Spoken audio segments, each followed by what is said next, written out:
పైనున్న ఈ దొంగలందరినీ దోచుకోవడానికి ఆ భగవంతుడు ఖచ్చితంగా ఒకరిని పంపిస్తాడు.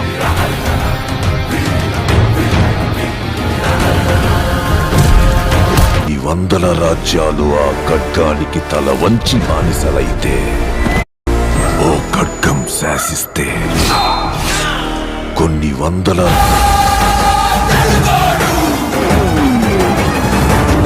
సుమారు 5 ఏళ్ల నుండి సెట్స్ మీద ఉన్నటువంటి పవర్ స్టార్ పవన్ కళ్యాణ్ హరిహర వీరమల్లు చిత్రం నేటితో పూర్తయింది. ఇక పోస్ట్ ప్రొడక్షన్ వర్క్ తుది మెరుపులు దిద్దుతూ సినిమా విడుదల తేదీని ప్రకటించడానికి సిద్ధంగా ఉన్నారు నిర్మాతలు. అయితే మే 30న ఈ చిత్రాన్ని విడుదల చేయాలా లేకపోతే జూన్ 12న విడుదల చేయాలా అనే దానిపై ఇంకా ఎలాంటి స్పష్టత రాలేదు. ఖచ్చితంగా ఈ 2 తేదీలలో ఏదో ఒక తేదీ విడుదల అవుతుంది అని మాత్రం స్పష్టమైంది.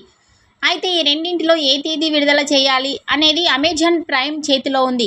ఎందుకంటే వాళ్ళతో ఒప్పందం కుదుర్చుకున్న ప్రకారమే మే నెలలో ఎట్టి పరిస్థితుల్లోనూ సినిమాను థియేటర్లో విడుదల చేయాలి, లేకపోతే అమెజాన్ ప్రైమ్ డీల్ రద్దు అవుతుందని గత నెలలోనే హెచ్చరికలు జారీ చేశారు.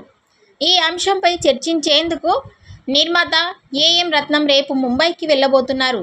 అమెజాన్ ప్రైమ్ ఒప్పుకుంటే ఈ చిత్రం జూన్ 12న విడుదల అవుతుంది, వాళ్ళు ఒప్పుకోకుంటే మే 30న విడుదల అవుతుంది. ఏ విషయం అనేది రేపటి సాయంత్రం లోపు ఒక క్లారిటీ రాబోతోంది. ఈ వీడియో నచ్చినట్టయితే లైక్ చేయండి, షేర్ చేయండి. మరిన్ని లేటెస్ట్ అప్డేట్స్ కోసం మా ఛానల్ని సబ్స్క్రైబ్ చేసుకోండి.